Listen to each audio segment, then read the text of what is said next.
பிரியமானவர்களே, இயேசு கிறிஸ்துவின் இணையற்ற நாமத்தில் உங்களை வாழ்த்துகிறேன். இந்த மன்னா டுடே டெய்லி பாட்காஸ்டை கேட்கிற உங்கள் ஒவ்வொருவரையும் கர்த்தர் ஆசீர்வதிப்பாராக.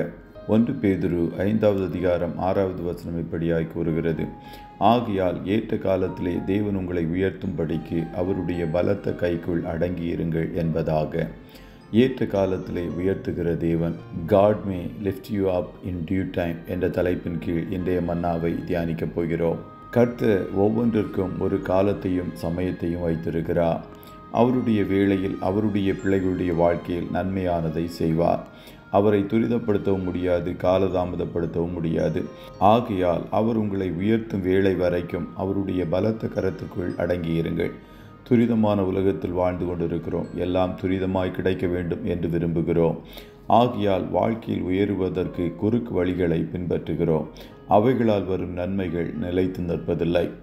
யோசுவா இஸ்ரவேல் ஜனங்களை கானானுக்குள் நடத்தி சுமார் 7 வருடங்கள் யுத்தங்கள் செய்து கானானை அவர்களுக்கு பங்கிட்டான்.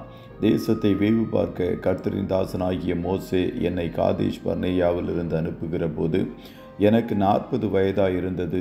என் இருதயத்தில் உள்ளபடியே அவருக்கு மறுச்செய்தி கொண்டு வந்தேன் என்று யோசுவா 14:7 எழுதப்பட்டிருக்கிறது. அதற்கு பின்பு சுமார் 40 வருடங்கள் மோசேக்கு உதவியாளனாய் காணப்பட்டான்.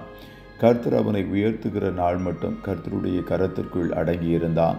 மோசே மலை உச்சியில் தேவனோடு காணப்பட்ட வேளையில் அவனுக்காக காத்திருந்தான். ஆசரிப்பு கூடாரத்தின் வாசலை விட்டு பிரியாமல் காணப்பட்டான். கோராகு என்பவன் ரூபன் வம்சத்தில் உள்ள எலியாபின் குமாரனாகிய தாத்தானையும் அபிராமையும் பேலேத்தின் குமாரனாகிய ஓனையும் கூட்டிக் கொண்டு இஸ்ரவேல் புத்திரரில் சபைக்கு தலைவர்களும் சங்கத்துக்கு அழைக்கப்பட்டவர்களும் பிரபலமானவர்களும் ஆகிய 250 பேர்களோடும் கூட மோசேக்கு எதிராக எழும்பினான். ஆரோனும் மிரியாமும் மோசேயின் சகோதர சகோதரியாய் காணப்பட்டும் கூட அவனுக்கு விரோதமாய் எழும்பினார்கள். ஆனால் யோசுவா உத்தமமாய் மோசேக்கு துணை நின்று உதவி செய்கிறவனாய் காணப்பட்டான். ஆகையால் கர்த்தர் மோசேயின் ஊழியக்காரனான நூனின் குமாரன் யோசுவாவை நோக்கி, என் தாசனாகிய மோசே மரித்து போனான். இப்பொழுது நீயும் இந்த ஜனங்கள் எல்லாரும் எழுந்து இந்த யோர்தானை கடந்து இஸ்ரவேல் புத்திரருக்கு நான் கொடுக்கும் தேசத்திற்கு போங்கள். நான் மோசேக்கு சொன்னபடி உங்கள் காலடி மிதிக்கும் எவ்விடத்தையும் உங்களுக்கு கொடுத்தேன். நீ உயிரோடு இருக்கும் நாளெல்லாம் ஒருவனும் உனக்கு முன்பாக எதிர்த்து நிற்பதில்லை. நான் மோசேயோடு இருந்தது போல உன்னோடும் இருப்பேன். நான் உன்னை விட்டு விலகுவதும் இல்லை, உன்னை கைவிடுவதும் இல்லை என்று வாக்கு கொடுத்து அவன் கீர்த்தியை தேசமெங்கும் பரம்பச் செய்தார்.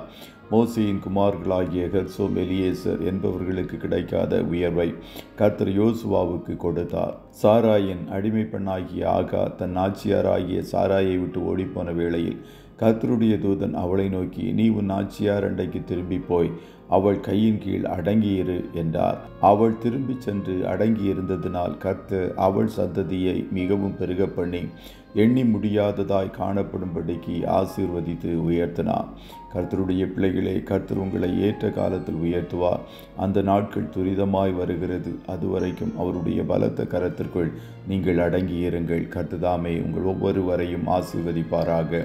ஜெபம் செய்வோமா? நல்ல தகப்பனே, உம்மை நன்றியோடு துதிக்கிறோம். இந்த மன்னா டுடே டெய்லி பாட்காஸ்டை கேட்கிற உம்முடைய பிள்ளைகள் ஒவ்வொருவரையும் கர்த்தர் ஆசீர்வதியும். உம்முடைய பிள்ளைகள் ஒவ்வொருவரையும் உயர்த்துவதற்கு நீர் ஒரு ஏற்ற காலத்தையும் சமயத்தையும் வைத்திருக்கிறீரே, அதற்காய் கோடி ஸ்தோத்திரம். இவர்களுக்கென்று நீர் குறித்திருக்கிற நேரத்தில் இவர்களை உயர்த்துவீராக என்று சொல்லி ஜெபிக்கிறோம். இன்றைய தினம் உம்முடைய பிள்ளைகள் கையிடுகிற எல்லா வேலைகளையும் ஆசீர்வதியும். காரிய சித்தியை உண்டு பண்ணும். போக்கிலும் வரத்திலும் உடனிருப்பீராக. ஆட்டுக்குட்டியானவருடைய இரத்தத்திற்குள்ளாய் ஒவ்வொருவரையும் கொடுத்து இயேசுவின் நாமத்தில் வாழ்த்தி ஜெபிக்கிறோம் நல்ல பிதாவே. ஆமே.